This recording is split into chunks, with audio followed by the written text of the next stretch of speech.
நம்ம super star ரொம்ப பிஸியா இருக்காரு. கபாலி திரைப்படத்துல சூப்பர் ஸ்டாரோட போர்ஷன் எல்லாமே முடிவடைஞ்சிருச்சு. மற்ற நடிகர் நடிகைகளுடைய போர்ஷன் மட்டும்தான் எடுக்க வேண்டி இருக்குதாம். சோ அதனால அந்த படப்பிடிப்புகள்லாம் ரொம்ப விறுவிறுப்பா நடந்துட்டு இருக்கு. இந்த படத்தை முடிச்சிட்டு நம்ம சங்கருடைய திரைப்படத்துல தான் சூப்பர் ஸ்டார் நடிக்க போறாரு. எந்திரன் பார்ட் 2, அதாவது 2.0 இந்த திரைப்படத்துல நடிக்கிறாரு. அண்ட் இந்த திரைப்படத்துடைய பிரம்மாண்டமான காட்சிகள்லாம் பிரம்மாண்டமான செட்டு போட்டு பூந்தமல்லிக்கு அடுத்து உள்ள ஒரு பொழுதுபோக்கு பூங்காவில எடுக்க போறாங்களாம். அந்த இடத்துல 2 கோடி செலவுல அமைக்கப்பட்டிருக்கிற பிரம்மாண்டமான செட்ல தான் படப்பிடிப்பு எல்லாம் நடக்குது.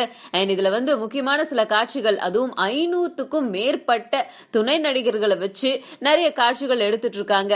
அண்ட் அது மட்டும் இல்லாம அக்ஷய்குமார் இந்த திரைப்படத்துல நடிக்கிறதுக்காக சென்னைக்கு பயணமாயிருக்காரு. நாளையில இருந்து அவருக்கான ஷெட்யூல்ல ஆரம்பிக்க போகுது. துணை நடிகர்களுடைய எண்ணிக்கை அதிகமா இருக்கிறதுனால அவங்க எல்லாரையும் சோதனை செஞ்சதுக்கு அப்புறம் தான் செட்டுக்குள்ள விடணும் அப்படிங்கிற மாதிரியான ரூல்ஸ் எல்லாம் போட்டு பண்ணிருக்காங்க.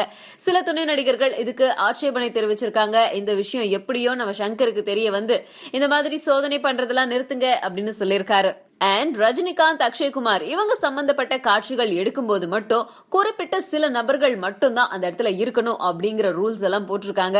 ரொம்ப சீக்கிரட்டா படத்தை எடுத்துட்டு இருக்காங்க. கூடிய விரைவில் இந்த திரைப்படத்துல உள்ள சுவாரஸ்யமான விஷயங்கள் எல்லாம் தெரிஞ்சுக்கலாம். அது வரைக்கும் வெயிட் பண்ணுங்க. ஹீரோக்கு வில்லனா நடிக்கணும்னா நீங்க அக்ரி பண்ணுவீங்க? ரஜினி சார் அவர் தான் என்றும் ஹீரோ எங்களுக்கு. சும்மா அவருக்கு வில்லனா பண்றதுல எனக்கு அது ஒரு தகுதி வேணும்ல. ஸோ அந்த தகுதி எனக்கு கிடைச்சா ரொம்ப சந்தோஷப்படும்.